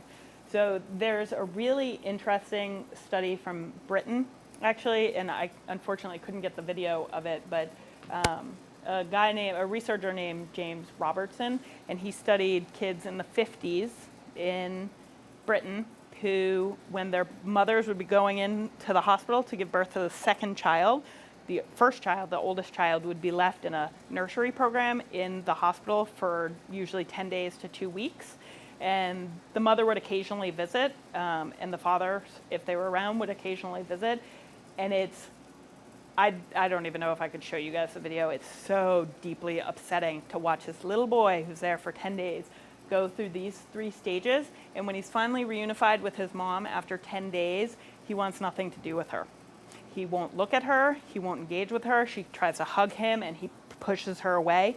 And they had to do a lot of reparative work to get the flow going again between the relationship, because that was damage done to the attachment. And he learned, I cannot trust you to be there for me. And you are my person, you are my world. And if you're not there, my whole world crumbles. And an interesting juxtaposition was James Robertson and his wife provided foster care, they didn't call it that back then, for a child whose mother went into the hospital to have the second baby. And they did pre-visits. They had her for 10 days, and then they had frequent visits, and then she went back to her mom. Less extreme with these behaviors, same thing though. And so even in a really competent environment, the child is still going to be experiencing the grief and the loss. And it's really poignant when you see the little girl reunify with the mom. At first she's really, puts her off, doesn't want to engage with her, doesn't want to look at her. She's even got a picture of her during the 10 days, and she flips it over, won't look at it. The caregiver tries to pick it up and look at it and talk at it, and she just keeps slamming it to the ground. And in the end, the child So it's the researcher's wife and the mother and the girl. And the girl is running to her mom, running away from her, running to her mom. So she's, playing out the separation and reunion, separation, reunion. And then she does it with the foster parent, and she runs away and runs halfway back, but doesn't actually go all the way. Because that's not where her primary attachment is. That's not the reunion that she's looking for. It's with her mom. And one day when I get that video and you guys want to cry a whole lot of tears, I will show you that video. So just briefly, we talked about the stress types last time. Not all stress is bad. You've got positive stress, like first day of new childcare, tolerable stress where it's stressful but you're going to get through it. It's usually a single event. And then toxic stress, which is prolonged, ongoing, really intense stress. And that just wears down the body and can really impact the child's development, brain architecture, attachment, worldview on relationships, and the safety of the world. We try to have parents, especially if they're going to be in the infant toddler classroom, to do 3 visits. Yes. If possible. Mm-hmm. Really stress them about it's not the same reason. Yes. It's very hard for a child to come in and just kind of use the classroom, or the parent use the classroom, and then the next day just drop it there. Right. Exactly. And Yeah. And now that you've taken it from positive stress to something more intense, which is still workable, but you're right. I mean, best practice is to have frequent visits and for that child to be reminded, have the toy that's from home, the pictures of the parents, something to remind them, you're not here forever. It's going to be okay. We're going to get through this. So trauma can be a single event, connected series event, chronic, lasting stress. It's a direct experiencing or witnessing of events that usually involve an actual threat to death, serious injury, or a threat to psychological or physical integrity of the child. So you figure with adults, trauma is incredibly upsetting and can impact us for years. And we're adults with coping skills, support systems, and if you put a child into that, you can derail them significantly if you're not there, if somebody's not there to help support them through the trauma. So the 3 types of trauma, the one that we most frequently see, obviously, is a single incident. It's usually like a car accident or something like that. And the likelihood of healing through that trauma and being able to pop out on the other side sort of relatively unscathed is pretty high. It's when you start increasing the types of trauma that you really start compromising how the child is going to be, and it can have lasting impacts into adult life. So that's why you see a lot of people with mental health illness as adults. Not always, but a lot of the time they had some kind of traumatic events happening to them as a child, which just caused the stressors and their stress to increase, and that nobody was there to support them through it. And so it's now had this lasting effect, which has compromised their adult mental health. So the 2 handouts that you guys should have picked up on your way in are behaviors in the traumatized infants and toddlers. This is just a short list. But it's something that teachers frequently ask me about. And again, each child is very individual. And so, some of these things may apply to the child, some of them may not. And they may be like totally in the opposite direction. And that's the important thing to remember is you can't just sort of see, inconsolable fussiness or irritability and assume, well, this kid's definitely been traumatized. Because sometimes kids are just inconsolable, particularly in childcare settings. Sometimes they're just having a really bad day. So you need to sort of look at everything in whole and also get the history on the child. Yeah. Is this a whole list or are there 2 different categories? No, it's a whole list. Yep. And again, a lot of these behaviors you would see in, let's say, a toddler anyways, but it's the degree that you see it in them. Toddlers throw tantrums all the time, like that's what they're programmed to do, that's what they should be doing, but it's sort of the wild, totally out of control tantrums that the child just can't recover from that's where you need to be worried. And then the next handout that you guys have, I just broke it down in the specific domains. So attachment, physical, affect regulation, behavior controls, cognition, and self-conception. And again, it's something that teachers will often ask me about. You know, the kid might be doing fine in the physical realm, but then in the affect regulation, they've got some issues. And so it's sort of teasing out what's really going on with this child.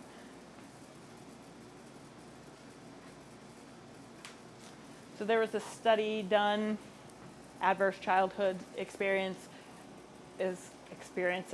and these are some of the outcomes that you see in kids that experience trauma as little ones, and there was no reparative work done after the trauma. And I know you guys are probably sick and tired of all my little case studies I got going on, but there was a set of twins that I worked with when they were 16, and they were being adopted by their stepmothers, brothers, sisters, aunts, cousins person, like this totally like person that just popped out of the woodwork. And they had been basically born in foster care. Their mom was in prison when they were born, and so they immediately went into foster care, and they went to a couple of different relatives. I think they went to 5 different relatives' homes in their 16 years and had varying degrees of abuse in those homes, neglect, physical abuse, sexual abuse. And I met them when they got to this woman's house who was amazing. And they had this behavior, this behavior, this behavior, this behavior. Oh no, not that one yet. And this one in school. They both had a lot of school problems. And, you know, it was really easy to write it off as, well, they just, you know, don't want to pull it together. They're just teenagers. But I guarantee you, had they been placed in a stable, supportive environment, their outcomes would have been far better. And these were kids that were in crisis. They were distressed. And they had been in therapy for years. And it just wasn't seeming to do it because they never had that consistent adult to support them through it. So they went, you know, as 6-year-olds, 10-year-olds, 13-year-olds to therapy, but there was never really any significant progress until this woman came along. And then she started participating with them, and lo and behold, the behaviors didn't drop away, but they decreased. They suddenly were doing a little bit better in school. They were suddenly more engaging with other people, and they totally had problems, don't get me wrong, but you could really see what a consistent caregiver, even at 16, was able to do. What were they like with each other? They had a very interesting relationship. Sometimes they were like 2 peas in a pod and couldn't be separated at all. And other times they would like go at each other. But interestingly enough, I would say probably they were the only consistent other person in each other's lives. So you have that trust. I know I can be really, really close with you, but I also know that we can totally like scratch each other's eyeballs out, but we're going to be okay the next day. And I think probably it was the best functioning relationship that they had in their lives. But Neither of them knows how to get out of, Exactly. there's that kind of cycle Yep. of behavior. yeah, I feel like a lot of times adults who work with children that come from those environments, they are like, just do your homework, or Yes. just stop doing that. They don't realize that they don't know how to do that. They haven't been taught how to do that. yeah, So even exactly. though they may have supported each other, neither of them knows Well, how to and like, get out of that. and who wants to be learning their relationship dynamics from another 3-year-old or another 5-year-old? Like, you don't learn those skills from, you learn some of your skills from other kids, but you learn them from an adult who's teaching you, this is how you are in the world, this is how you are in relationship. It is not okay to be biting, you know, your neighbor. But to another 3-year-old, sure. They took your toy, you go ahead and take a chunk out of their arm, and it's totally fine. Yeah. I just had a quick question about like a specific anecdote situation. Mhm. 'Cause I have this really awful but interesting example in my life. Mhm. Not directly in this circle, but let's say one circle out. Mhm. And the person is 18 now, Mhm. gone off the rails Mhm. in every possible way, has lived in a stable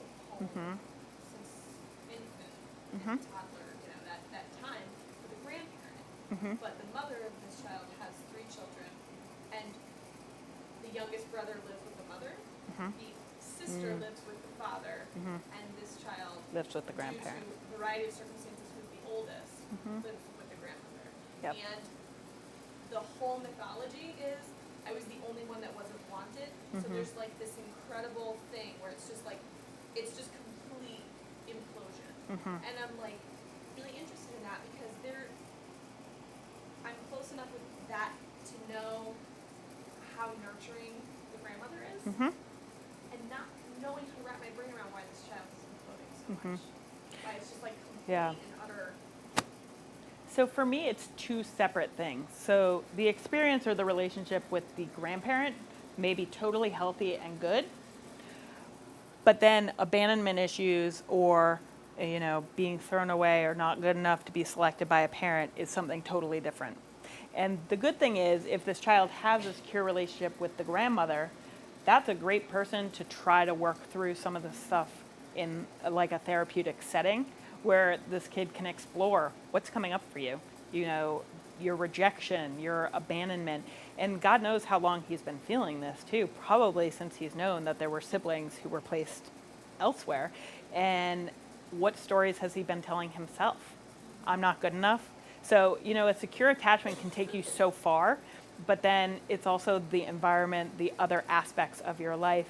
And you would hope that the mother actually might be healthy enough emotionally to be able to participate in some kind of dyadic or relational work with this kid. And unfortunately, that's not always the case. So then you have to find somebody else to be able to sort of sit in for the mother and try to be a support and, be open to why did this person not want me? Why did my mom not want me? And the interesting thing is the mother is not able to do that at all. But the interesting thing is now this child turned 18 and left Yeah. the grandmother's home to go Yes. live with the mother across the country Yep. in a very unhealthy situation. I'm Yeah. like, that's an interesting.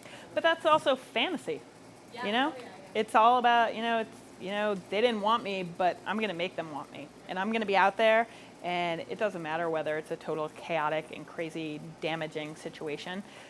But the good thing is he's got grandma back here.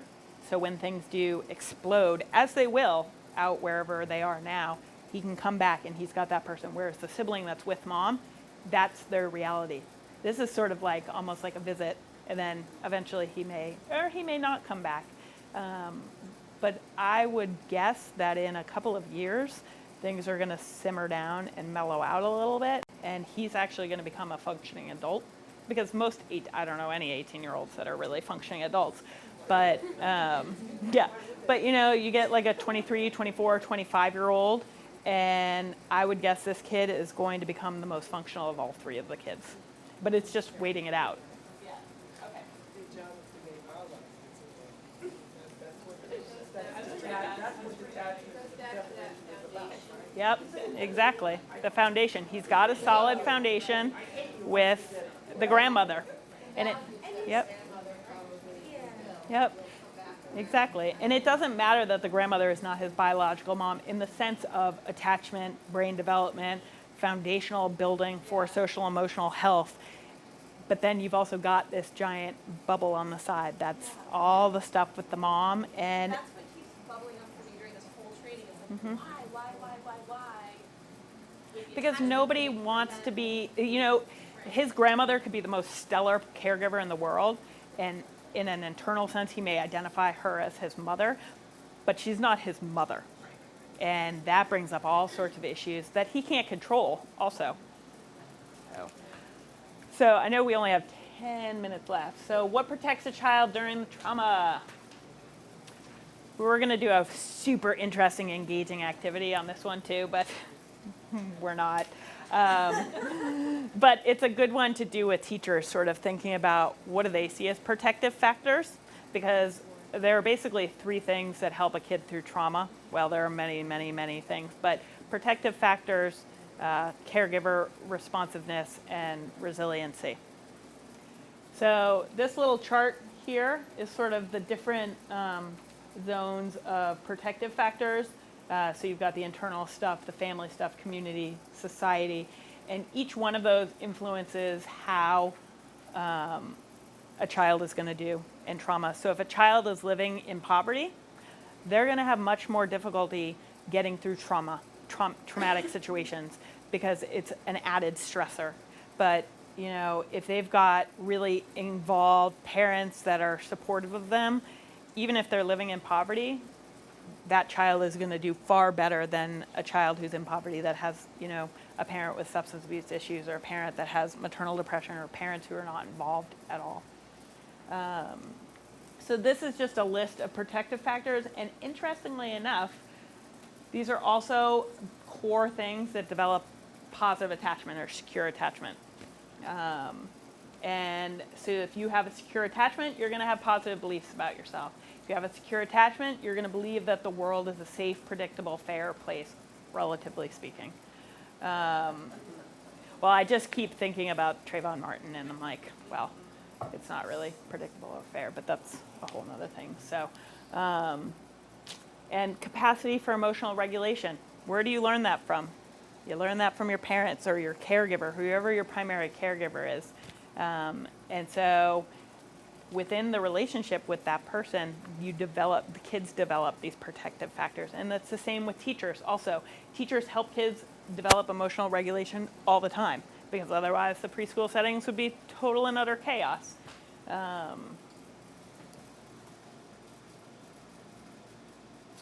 And then building resiliency within a child. Again, you'll notice, you know, a lot of this happens within the context of a relationship with a caring adult. And this is what helps a child experience a trauma, but then pop out on the other side and not have lasting damage from that trauma, not being stuck in that trauma.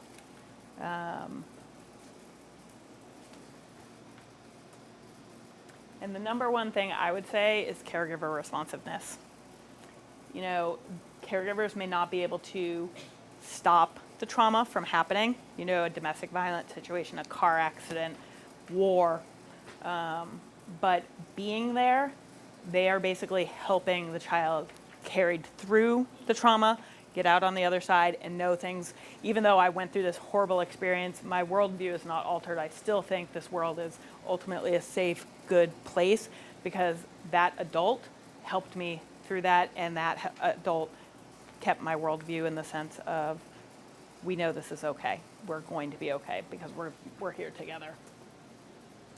So how can caregivers help? So interestingly enough, also, a lot of this list is also from the brain development, how caregivers can help develop good brain development.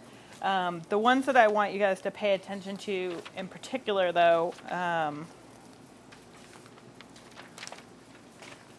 are being sensitive around transitions. You know, preschool settings are fast-paced places. I would love to say they're not, but they are. And when you've got a child with trauma history, transitions tend to be very, very difficult. And the impulse, I think, a lot of the time is when you've got, you know, 10 kids and they all want to go outside, and you've got one kid who's totally becoming dysregulated because of whatever the trauma history is, it's really important to slow down and take a moment to help that child, and not to ignore the other kids, but you know, to work as a full unit, as a whole team. You can't leave one kid behind, kind of thing. So normalize it. Well, In some ways, like just kind of slow everything, so instead of kind of identifying this as the problem child, kind of recreate the interaction so that everyone is moving forward at the same time. Somewhat. yes, Yeah. because you don't want to identify the child as sort of the difficult one in the class. Yeah. But what I am sort of talking a little bit more is slowing down and not forcing the child through the transition because everybody else wants to go. Right, exactly. And you know, it's hard with 2-year-olds or 3-year-olds. You try to stop 2-year-olds from running outside to the playground. Woo! God help you if you can do that. Exactly. But sometimes, and even if that means just identifying one teacher to help the child through that transition. And the good thing with kids is you do something over and over and over again, and they start to trust in the routine of it. So, you know, you do if the kid has an issue going outside for whatever reason, You help them through that, and you do it the next day and the next day. And one day, you're not going to have to help them. They're just going to be able to go out there on their own. But you have to slow down and take the time to do that. And then looking through the trauma lens when engaging with a child. So if you engage with a child and this child is, trying to think of a good example, not sleeping at all at nap time. They're like 18 months and they're not sleeping at all when you know they should be sleeping. Sort of instead of getting angry and getting frustrated at why they're not sleeping because you need to do your classroom plans or whatever while they're sleeping, thinking about it through the trauma lens. Why is this kid not sleeping? What do they have experienced that has led them to a point where they can't sleep? And so I recently worked with a kid who couldn't sleep at all.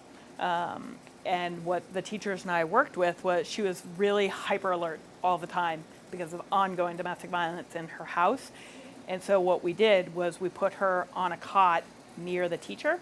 And so she was able to watch the teacher for cues about is there danger, is there not danger? And she was able to eventually fall asleep. And it was a struggle. Don't get me wrong, it was a struggle every day, but it got less and less and less as each day went by. And also something that we'll talk about a little bit next week is self-reflection, how a teacher is being triggered by a situation. If you have your own trauma history or your own even hiccups in your childhood or your life, certain situations are going to trigger you more than others. And it's important to recognize, am I being triggered in this situation? Am I the best person to help this kid? So, you grew up and your parents had a total intolerance for whiny, crying behavior and you got belted because of it. You may not be the best person to deal with a whiny, crying child because your experience has said that's when the kid gets belted. And obviously nobody's going to be doing that, hopefully in a preschool setting.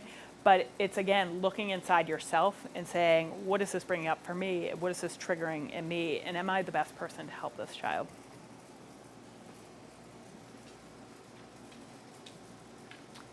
So just, we're almost out of time. Very quickly, these are different therapeutic interventions. The top 4 are all parent-child or caregiver-child interventions. And then the bottom one is just for the child themselves. It's basically, I can email anybody who's interested sort of the distinctions between all these different types of therapeutic services. But in general, and they all have the minutia that's different, but in general, they all work on the relationship between the parent and the child, and they do it in different ways, but it's about the repairing of the attachment between the parent and the child so that the child feels safe in that relationship to be able to express themselves. And, so if you've got a parent who has explosive anger issues and that relationship with the child has really been impacted by that, if they're in one of these therapeutic settings, the therapist would be working with the parent on regulating their emotional reaction to things, their affect with the child, so the child ultimately feels safe to be able to say, I hate you today, and the parent's not going to totally lose it. Yeah, exactly. And then play therapy is really more about the child. It starts at 2 or 3 and goes until it's older. It's very self-directed by the child. Any of you who are in classroom settings know children do a lot of expression through play, and particularly kids that have experienced trauma, they will often repeat the traumatic events through play, whether it's with animals or doll houses or whatever it is, and because their brain is stuck in it and they're trying to work it out. And so it's the repetition, and where a therapist comes in is either if a parent is available to have the parent come in to support the child to get through the repetition and move to a healing place, or the therapist plays that role.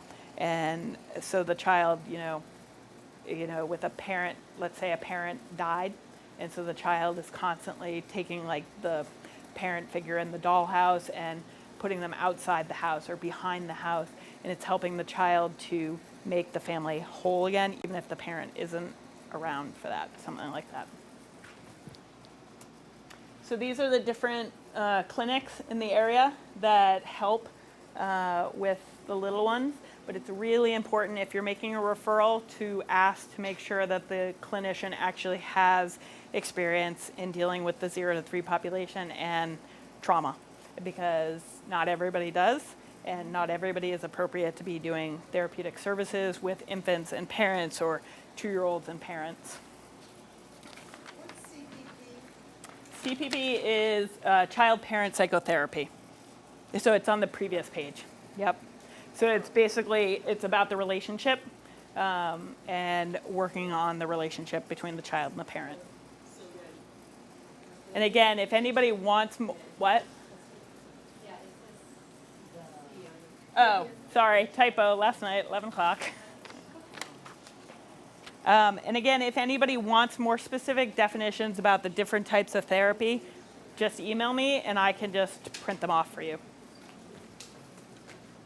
Are these agencies available to everyone, or do you need to be, like, Anybody with Mass Health, definitely they're available, which is the majority of our kids. And I would assume they take most other insurances too. I don't know specifically. And then there are also a bunch of individual providers in the area, but just it's sometimes easier just to call one of the clinics and find out if there's somebody that's available. All have wait lists, but sometimes if you call and talk to the person, it really helps. Okay, and then just everybody remember that we've got 2 more trainings, one next week and then one in the fall. And if everybody could fill out their little evaluations. And if anybody is looking for my email, it's on the last page of at least your last 2 PowerPoints. Oh, and there are the evaluation forms. Yay!